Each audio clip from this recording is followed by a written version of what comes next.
और फिक्र में बात उर्दू गज़ल के संजीदा शायर बशीर बद्र की, जो अब इस दुनिया में नहीं रहे। बशीर बद्र सिर्फ गज़लें नहीं लिखते थे, वो इंसानी रिश्तों का टूटना, मोहब्बत और ज़िंदगी की थकान को शब्द देते थे। शायद यही वजह है कि उनके शेर किताबों से निकलकर लोगों की रोज़मर्रा की ज़ुबान का हिस्सा बन गए।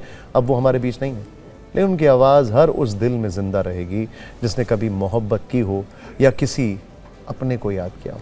वो करीब 14 वर्षों तक डिमेंशिया की गिरफ्त में रहे, जिससे उनकी याददाश्त कमज़ोर होती चली गई। मगर उनके शेर ऐसे हैं कि कभी कोई नहीं भूलेगा। कभी कभी कोई शायर जाता नहीं, वो बस महफिल से उठकर भाषा के भीतर बैठ जाता है। मशहूर शायर बशीर बद्र अब व्यक्ति नहीं रहे, वो एक आवाज बन गए हैं।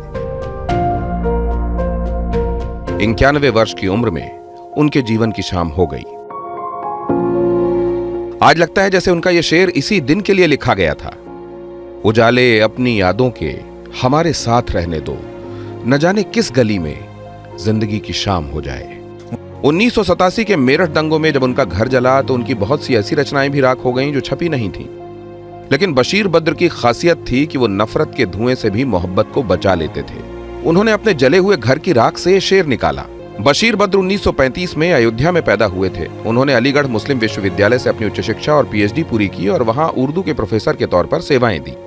उन्होंने गजल को डिक्शनरी के मुश्किल शब्दों से निकालकर ड्राइंग रूम, मोहल्ले, हॉस्टल और टूटे हुए दिलों की जेब में रख दिया।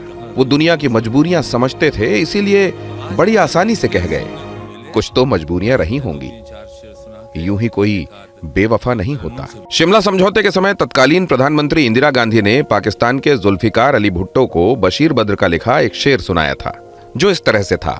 जिंदगी के आखिरी दिनों में डिमेंशिया के चलते उनकी गजलें उनकी याददाश्त से फिसलने लगी थीं। उन्हें अपनी रचनाएं मुश्किल से याद आती थीं। डिमेंशिया जैसी बीमारी एक शायर के लिए सिर्फ बीमारी नहीं होती, ये अपने ही भीतर बनी क्रिएटिव लाइब्रेरी में अंधेरा भर जाने जैसा दुख है। लेकिन उस अंधेरे में भी उनके शेर गूंजते रहे। अब वो शेर जिंदगी में इतने घुल मिल गए हैं कि हर दूसरे मौके पर सुनाई दे जाते हैं। फलसफा देखिए, जिस आदमी का घर दुनिया ने जलाया, उसने हमारी भाषा और स्मृतियों में अपना ऐसा स्थायी घर बना लिया जिसे कोई छीन नहीं सकता। बशीर साहब हमारी आपकी जुबान पर हमेशा धड़कते रहेंगे।